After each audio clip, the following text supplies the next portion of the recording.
I never knew there was anything different about myself until I started going to school. And I'll never forget an experience I had with the school lunchroom. You know, I remember standing there and seeing the sea of people. Felt like all eyes were on me. And I was thinking, you know, who's going to be my friend? Who am I going to sit with? I started walking through that lunchroom, and then I remember darting straight out, and I found a bathroom, locked myself in a stall.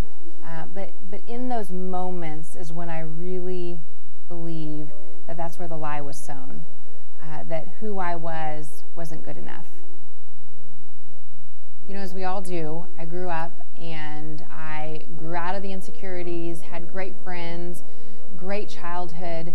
And I remember in those times, I heard him specifically say, you know, Joanna, I have a calling for you. You're going to have a platform one day. And I remember thinking, what does that even mean? And I remember hearing God say, Joanna, there's going to come a time where I'm going to say for you to go, and I'm going to need you to step out and go. After graduating college, you know, a couple years later, I end up meeting this handsome, rugged cowboy who was hilarious, Chip Gaines. And we got married, and he knew that I had this whole thing of businesses that I wanted to start, but he also knew I was never going to just take the risk and start them. I just dreamed about them.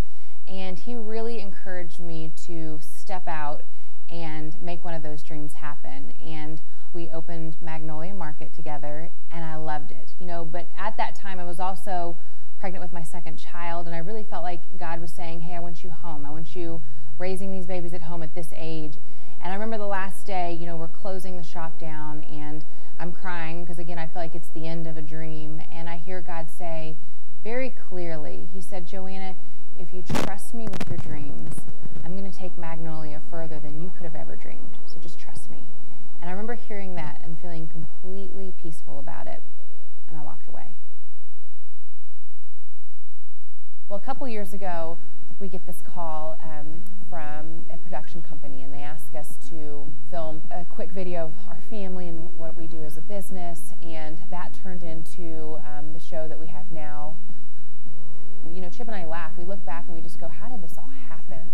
And I remember last year in January, Chip and I took a trip to Arizona, and we were driving around, and we found this really beautiful garden, and Chip said, I'm going to drop you off here. I'm going to give you about an hour, and I want you to kind of reflect on the year before, and then just let God speak to you about what this next year is going to look like. And he dropped me off, and I'm sitting under this tree, and I felt like God said, Joe, it's time.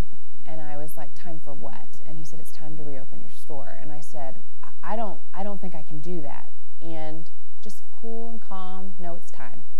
May of last year, we reopened the shop on Bosque, the little shop on Bosque. And now I look back and I go, God, your promise that you spoke years ago, I'm now seeing.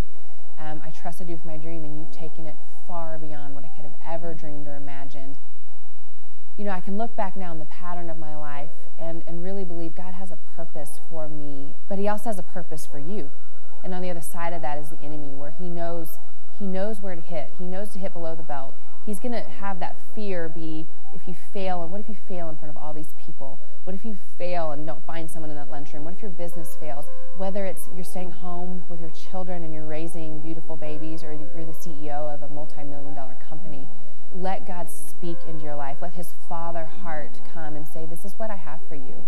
And I think that's the key, not believing the lies, fixing our eyes on Jesus.